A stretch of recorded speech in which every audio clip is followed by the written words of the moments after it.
DRDO की ओर से हल्द्वानी में किसान जवान विज्ञान मेला लगाया गया। उद्यान एवं खाद्य प्रसंस्करण विभाग उत्तराखंड, उनके अधिकारी जगदीश भट्ट हमारे साथ मौजूद हैं। सर, आपका बहुत बहुत स्वागत है किसान ऑफ इंडिया में।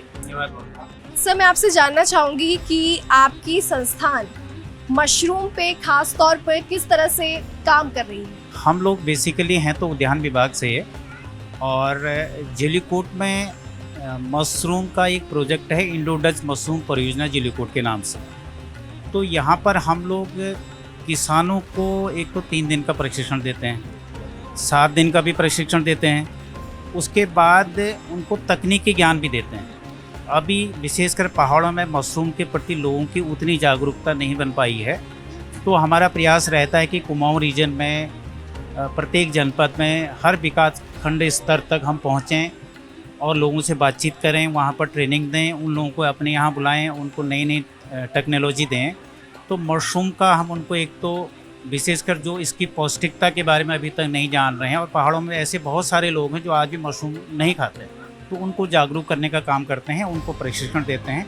और प्रशिक्षण हम विशेषकर जो अपनी कंडीशन में ये लोग कर सकते हैं किसान लोग, क्योंकि मशरूम इंडोर कल्टीवेशन है, तो उसमें एक तो बटन मशरूम, दूसरा ऑयस्टर मशरूम और तीसरा मिल्की मशरूम, ये लोग आसानी से अपने अपने घरों में कर सकते हैं। तो ये तापमान पर आधारित है और ये पूरे वर्ष भर इन मशरूम की खेती को कर सकते हैं।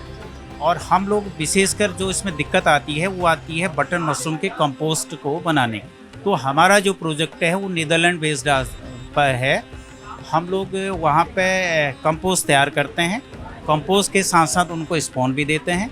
और जो लोग ऑयस्टर या मिल्की स्पॉन मशरूम का उत्पादन करते हैं उनको 50% राहत सहायता पर स्पॉन उपलब्ध कराते हैं। सर, मैं जैसे यहाँ पे देख रही हूँ कि बहुत सारी जो चीज़ें हैं वो रखी हुई हैं मशरूम उत्पादन से संबंधित, तो ये क्या क्या चीज़ें हैं और मशरूम उत्पादन में किस तरह से अपना योगदान देती हैं? मशरूम उत्पादन के लिए विशेषकर जब हम बटन मशरूम की बात करते हैं, वो इस क्षेत्र में काफ़ी लोकप्रिय है। तो उसमें एक कंपोस्ट बनानी पड़ती है। कंपोस्ट बनाने के लिए उसमें बेसिक चीज़ें जैसे गेहूं का भूसा ये उसका मीडियम बनता है। बेसिक आधार यही है। गेहूं के भूसे में मुर्गी की खाद डाली जाती है, उसके बाद मुर्गी की खाद और गेहूं का भूसा इसको एक प्लेटफॉर्म पर भिगाया जाता है। भिगाने के बाद उसकी फिर एक ढेरी बनाई जाती है। उस ढेरी में जैसे ये गेहूँ का चोकर है, गेहूँ का चोकर डाला जाता है, यूरिया डाला जाता है और ये जिप्सम भी उसमें डाला जाता है। ये तमाम चीज़ें डाली जाती हैं। तो इस प्रक्रिया में लगभग 20-25 दिन लग जाते हैं, 15-20 दिन। तो इसकी ढेरियाँ बनती हैं। तो हमारे पास जो संसाधन हैं वो विदेशी टेक्नोलॉजी के मशीनें वगैरह, टर्निंग मशीन है और मिक्सिंग मशीन है। तो ये मशीनों के जरिए इनकी ढेरियाँ बनाई जाती हैं। ढेरियाँ बनाने के बाद कंपोस्ट को फिर एक पाश्चराइजेशन टनल में डाला जाता है। उसमें 50 to 60 डिग्री सेल्सियस पर कंपोस्ट को पाश्चराइज कर देते हैं 8 घंटे के लिए। ये हमारी रेडी कंपोस्ट है जिसमें हम किसानों को फिर इसको सप्लाई देते हैं। और दूसरा कि इसका स्पॉन कंपोस्ट हम तैयार करते हैं, स्पॉन उनको देते हैं। तो इस कंपोस्ट में 1 टन अगर कंपोस्ट होती है तो उसमें 6 किलो स्पॉन डाला जाता है, जो इन बैगों में डाला गया है। और उसके बाद ये कम से कम 10-15 दिन में उसका माइसिलम फैलता है। जो सफ़ेद सफ़ेद आप देख रही हैं, ये इसका माइसिलम फैल जाता है। ये फैलता है 22 से 25 डिग्री टेम्परेचर पर।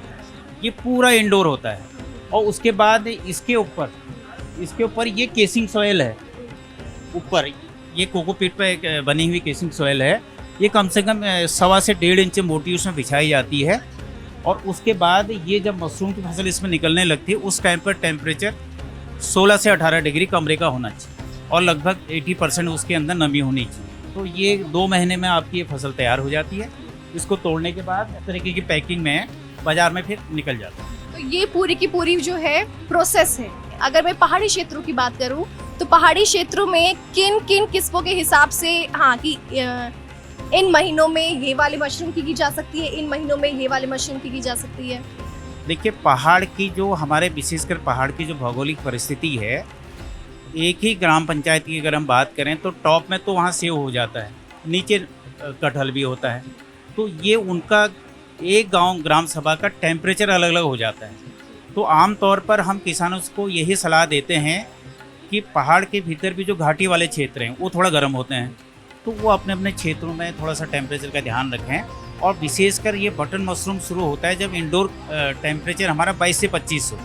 यानी आमतौर पर हम ये मानते हैं कि पहाड़ी क्षेत्रों में सितंबर से ये मौसम शुरू हो जाता है। अगर बाहर टेम्परेचर 28 भी है तो अंदर करीब 23-25 के भीतर मिल जाता है, उस टाइम पे वो बटन कर लेते हैं। और फिर हम अगर उसके अक्टूबर-नवंबर की तरफ चलें, जब इसका उत्पादन का समय होता है, उस समय तापमान हमको चाहिए 16 से 18 डिग्री, वो उनको नेचुरली मिल जाता है। ये लगभग फरवरी-मार्च तक चल जाता है। और फरवरी के बाद जो ऑयस्टर की हमारी वैरायटी है, ऑयस्टर की वैरायटी 20 से 30 डिग्री में हो जाती है। अगर हम उनकी बिजाई करके बैग बना दें तो मार्च-अप्रैल में ऑयस्टर की फसल हो जाती है, वो लगभग 30 डिग्री कवर कर लेता है। और 30 से अगर हम ऊपर जाएं तो हमारे पास एक वैरायटी है मिल्की की। ये थोड़ा सा टेम्परेचर अगर ऊपर हो अप टू 38 डिग्री तक, 28 से 35 से 38 डिग्री तक, उस समय वो मिल्की का उत्पादन ले सकते हैं। तो ये मानिए कि लगभग पूरे वर्ष भर वो अलग अलग प्रकार के मशरूमों को अपने घर में उगा सकते हैं और अलग अलग टेम्परेचर पर। जो लोग इसको शुरू करना चाहते हैं, मशरूम उत्पादन का स्टार्ट करना चाहते हैं, उनके लिए कौन कौन सी योजनाएं हैं जिनका वो लाभ ले सकते हैं? जैसे मशरूम को बढ़ावा देने के लिए हम लोग इंडो डच मशरूम प्रोजेक्ट में नो लॉस नो प्रॉफिट पर प्रोडक्ट तैयार करते हैं और 50% सब्सिडी पर किसानों को उपलब्ध कराते हैं। इसी में वर्तमान में विभाग द्वारा कई जनपदों में 80% तक की सब्सिडी दी जा रही है। यानी 20% किसान का खर्च हो रहा है, 80% डिपार्टमेंट उनको दे रहा है। तो ये तो मशरूम को बढ़ावा देने के लिए हम लोग काम कर रहे हैं। और व्यावसायिक रूप में अगर कोई खेती करना चाहता है तो मशरूम की 3 यूनिट हैं हमारी। एक तो है उत्पादन इकाई। उत्पादन इकाई में अधिकतम 20 लाख का जो लोन मिलेगा उनको बैंक के माध्यम से, उसमें 40% की सब्सिडी दी जाएगी। दूसरी यूनिट हमारी होती है कंपोस्ट निर्माण की, दूसरी उत्पादन इकाई की, उसमें फिर 40% की सब्सिडी है। और उससे अलग एक यूनिट है स्पॉन बनाने की, जो इस तरीके से लैब जो लोग बनाते हैं उसमें भी 40% सब्सिडी है, लेकिन उसमें 15 लाख की लिमिट है। अगर उससे ऊपर खर्चा होता है तो किसान को खुद वहन करना पड़ता है। सर, मैं एक और जैसे जानना चाहूँगी, जिन योजनाओं का आपने अभी जिक्र किया वो केंद्र पोषित योजनाएं हैं। अगर किसी को इसके लिए आवेदन करना है, अप्लाई करना है, तो वो कहाँ पे जा सकता है? इसकी जो प्रक्रिया शुरू होती है ये सोलन से होती है। हिमाचल प्रदेश सोलन में भारत सरकार का सबसे बड़ा प्रोजेक्ट है। तो वो लोग एक प्रोजेक्ट तैयार करते हैं। प्रोजेक्ट तैयार करने के बाद किसान को वो प्रोजेक्ट देते हैं। प्रोजेक्ट लेके किसान फिर बैंक जाता है। तो बैंक वाले उनको जब सहमति पत्र देते हैं कि हम इस प्रोजेक्ट पर आपको लोन देने को तैयार हैं, टर्म लोन देने को, उसके बाद वो उसमें जो फॉर्मेलिटीज होती हैं जैसे किसान कार्ड हो गया या उनके आईडी प्रूफ या लैंड से संबंधित खतौनी वगैरह, ये तमाम चीज़ें HMNES का एक फॉर्म होता है, उसमें वो संलग्न करने के बाद वो फाइनली हमारे पास आता है और हम लोग फिर साइट का विजिट करते हैं और ये देख के आते हैं एक्चुअली उनके नाम पर लैंड है नहीं है, और बैंक वालों को भी उनमें इन्वॉल्व करते हैं कि बैंक का इंटरेस्ट है नहीं है। तो ये तमाम चीज़ें जब प्रूव हो जाती हैं उसके बाद वो फिर हमारे हायर अथॉरिटी के पास भेज देते हैं देहरादून। देहरादून में SLAC की जब बैठकें होती हैं, जब केंद्र सरकार से इसमें लोग आते हैं तो उनका चयन होता है। चयन करने के बाद उनको फिर लोन सब्सिडी इशू हो जाती है। लेकिन किसान जहाँ से वो प्रक्रिया में आ जाता है ना, प्रोसेस में, किसान तो अपना प्रोजेक्ट बनाना शुरू कर देता है और सब्सिडी का ऐसे जैसे जैसे पैसा आता है तो उनको सब्सिडी रिलीज़ की जाती है। और सर, अगर कोई छोटे स्तर पर अपना मशरूम यूनिट शुरू करना चाहता है तो उन्हें किन किन बातों का ध्यान रखना बहुत ज़रूरी है ताकि उनको नुकसान ना हो, फ़ायदा हो, लाभ पहुँचे? सबसे ज़्यादा नुकसान किसान को होता है थोड़ा सा आइडिया लेने में। Idea in the sense temperature का। नेचुरल टेम्परेचर हमको कब से मिलना शुरू हो जाएगा? अगर वो नेचुरल टेम्परेचर के अगेंस्ट जाएंगे तो उनको नुकसान हो जाएगा। उसके लिए हम लोग उनको प्रायर ट्रेनिंग वगैरह भी देते हैं। और दूसरा, वो किस संस्थान से कंपोस्ट ला रहे हैं या स्पॉन ला रहे हैं, तो उनको कंपोस्ट की क्या पहचान होनी चाहिए, कंपोस्ट की क्वालिटी क्या होनी चाहिए, कौन सी कंपोस्ट हमको लानी चाहिए, कौन सा स्पॉन हमको लेना चाहिए, इस तरीके का प्रशिक्षण के दौरान हम उनको क्लियर कर देते हैं कि वो जहाँ भी जाएं, जिस भी संस्थान से लाएं, तो उनको कम से कम एक आइडिया आना चाहिए कि वो देख लें।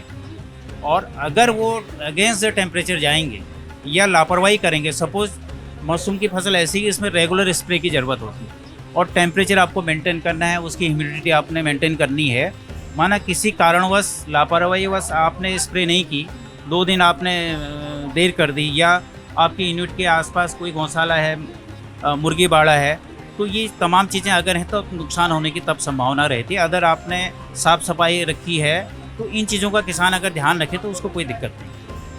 सर आखिरी में लास्ट में जो हमारे मशरूम उत्पादक हैं या फिर मशरूम का उत्पादन करना चाहते हैं, उन्हें आप क्या कहना चाहेंगे? उनसे हम यही कहना चाहेंगे कि आप हमसे जुड़िए, और तकनीकी तौर पर हम आपके साथ मजबूती से खड़े हैं। हम बार बार लगातार अपने केंद्र पर निःशुल्क प्रशिक्षण देते हैं। 3 दिन का हमारे यहाँ प्रशिक्षण होता है। चूँकि हम लोग भी इसी लोकेशन के रहने वाले हैं, तो हमको ये पता है कि पहाड़ों में किस तरीके से लोगों के घर हैं, कहाँ पर झोपड़ियाँ हैं, जहाँ झोपड़ियाँ नहीं तो झोपड़ी कैसे बनाएंगे उसका आइडिया हम देते हैं, रैक कैसे बनाएंगे आइडिया देते हैं, और जो उनको अपने स्तर से सामान लेना है वो सामान कहाँ मिलेगा, कैसे मिलेगा, तो इन तमाम चीज़ों पर उनको बताते हैं। और उनसे हम यही कहते हैं कि इंडो-डच मशरूम परियोजना जिलीकोट से जुड़िए, आपका स्वागत है, और जो भी हमसे सहायता होगी हम भरसक प्रयास करते हैं तो उनको दें।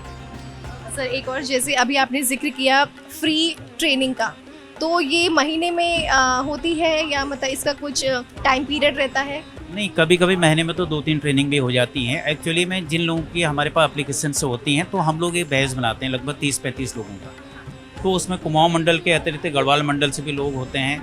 कुमाऊं मंडल में एकमात्र यूनिट हमारी जिलीकोट की है, तो हर जगह जा पाना 3 दिन के लिए संभव नहीं है। फिर भी हम 1 डे टूर, 1 डे प्रोग्राम रखते हैं, और जहाँ ज़रूरत होती है वहाँ पर एक दिन में उनको ऐसा बेसिक ज्ञान बताते हैं जो उनके काम का होगा, ताकि उनको कहीं पे फेलियर होने की ज़रूरत नहीं हो। मतलब आप अपनी केंद्र में तो ट्रेनिंग करवाते ही हैं, साथ ही साथ फील्ड में भी आप लोग जाते हैं। और सर जैसे अभी आपने जिक्र किया एप्लीकेशन का, तो अगर किसी फार्मर को या युवा को एप्लीकेशन देनी हो तो वो कैसे दे सकता है? देखिए, उद्यान विभाग के लगभग हर जगह, हर क्षेत्र में मोबाइल टीम सेंटर हैं, उद्यान से जल्दल केंद्र। जिले स्तर पर हमारे जिला उद्यान अधिकारी या मुख्य उद्यान अधिकारी इनका कार्यालय है। तो उद्यान से अगर वो जुड़ेंगे तो किसी भी उद्यान सेंटर में अगर वो एप्लीकेशन दे दें, अपना नंबर दे दें, एड्रेस दे दें, तो जब भी हमारी ट्रेनिंग होती है तो वो हम लिस्ट के हिसाब से कॉल करने के बाद वो ट्रेनिंग करते हैं। तो ये थे हमारे साथ जगदीश भट्ट। सर पहले तो आपका बहुत बहुत धन्यवाद, इतनी इम्पॉर्टेंट इंफॉर्मेशन आपने हमारे किसान साथियों के साथ शेयर करी। धन्यवाद। आपका बहुत बहुत धन्यवाद। तो ये थे हमारे साथ जगदीश भट्ट, जिन्होंने बताया कि किस तरह से उनकी संस्थान किसानों के लिए, युवाओं के लिए काम कर रही है, खास तौर पर मशरूम उत्पादन के क्षेत्र में और पहाड़ी क्षेत्रों में किस तरह से मशरूम उत्पादन को बढ़ाया जा सकता है। क्या वो योजनाएं हैं, क्या वो तकनीकें हैं जिनके पालन से वो अपने क्षेत्र में मशरूम उत्पादन को बढ़ा सकते हैं, इस पर उनसे हमने बातचीत की। तो किसान ऑफ इंडिया इस तरह की स्टोरीज आपके लिए लाता रहा है और आगे भी लाता रहिएगा। देखते रहिए किसान ऑफ इंडिया के साथ। आपके क्या व्यूज हैं हमारे साथ जरूर शेयर कीजिए।